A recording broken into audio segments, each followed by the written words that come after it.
আজ অনেকদিন পর চলে গেছিলাম আমার কলিগের মেয়ের বিয়েতে। চলো বিয়ে বাড়িতে কি করলাম সেটা তোমাদের সাথে শেয়ার করি। প্রথমেই গিয়ে দেখি বিয়ের কোণে তো একেবারে পান পাতা হাতে রেডি, কারণ বিয়ের লগ্ন খুব তাড়াতাড়ি, যে কোনো মুহূর্তেই বর আসবে। বাইরের প্যান্ডেলটা তোমাদেরকে দেখায়। প্যান্ডেলটা রেড অ্যান্ড হোয়াইটের কম্বিনেশনে ছিল আর যথেষ্ট সুন্দর। চলো দেখি স্টার্টারের কাউন্টারে কি ছিল। ছিল ফুচকা, ফুচকা বাদে তো বাঙালির বিয়ে যেন অসম্পূর্ণ। সাথে মকটেল কাউন্টারও ছিল। আর এখানে ভেজ পকোড়া, পনির পকোড়া, চিকেন চিজ বল, কাবাবের অনেক আইটেম ছিল। স্টার্টার খাওয়া কমপ্লিট করতে করতে দেখি যে বর এসে হাজির। তাই তড়িঘড়ি চলে এলাম গেটে। গেটে এসে দেখি আকাশবাজি ফাটিয়ে বরকে ওয়েলকাম করা চলছে। আর এখানে বরের শাশুড়ি মানে আমার কলিগ ঋতুদি বরকে ওয়েলকাম করছে মিষ্টি খাইয়ে। আমাদের বাঙালিদের তো শুভ কাজে মিষ্টি না খাইয়ে তো কমপ্লিট হয় না। যাই হোক, মিষ্টি খাওয়ানো তো কমপ্লিট, কিন্তু বরের এন্ট্রি এখানে হচ্ছে না। বরের শালিরা গেট আটকেছে, টাকা না দিলে ঢুকতে দেবে না। বিয়েতে এই ছোট ছোট জিনিসগুলো অনেক মজার হয়।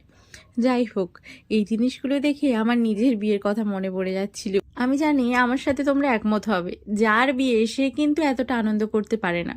কারণ যাই বলো, সকাল থেকে উপোস রাখার পর তার উপর বিয়ের এত টেনশানে নিজের আনন্দটাই সে মতো করা হয় না। আর নিজের বিয়েতে তো এত ছবি তোলা হয়, তাই জন্য টাইমই পাওয়া যায় না। যাই হোক, আমরা তারপরে চলে এলাম খাওয়ার কাউন্টারে। আমরা এখানে খাওয়া দাওয়া কমপ্লিট করে নিলাম। যেহেতু গধূলি লগ্নে বিয়ে ছিল, তাই জন্য খাওয়া কমপ্লিট করার পরেই দেখলাম বিয়ে শুরু হয়ে গেছে। এই যে এখানে মেয়ের মা মানে হলো বরের শাশুড়ি মা এখন বরকে বরণ করতে যাচ্ছে। বরণ করার সময় দেখলাম এখানে যে হবু বর তাকে মাঝখানে রেখে 7 জন মিলে অনেকবার ঘুরে বরকে বরণ করা হচ্ছে। যাই হোক, এই রিচুয়ালসটা আমি প্রথমবার দেখলাম, আমার বিয়ের সময় এটা ছিল না। চলুন তারপরে কি রিচুয়ালস রয়েছে সেটা ছোট ছোট ক্লিপ আপনাদেরকে দেখাই। বরের চারিদিকে ঘোরা কমপ্লিট, এখন ডাইরেক্টলি বরকে বরণ করা হচ্ছে। আর ঋতুদি এখন তার জামাইকে বরণ করে নিচ্ছেন। আর এরপরেই হবে শুভদৃষ্টির পালা। এই যে বলতে বলতেই বিয়ের কোণে এসে হাজির পান পাতা হাতে। এরপর হলো শুভদৃষ্টি, মানে বিয়ের দিন প্রথমবার পান পাতা সরিয়ে বরকে দেখবে। আগে দেখলেও এ দেখা এক আলাদাই দেখা, তাই না? দীর্ঘ অপেক্ষার পর শুভদৃষ্টির পালা, তারপরে মালা বদল।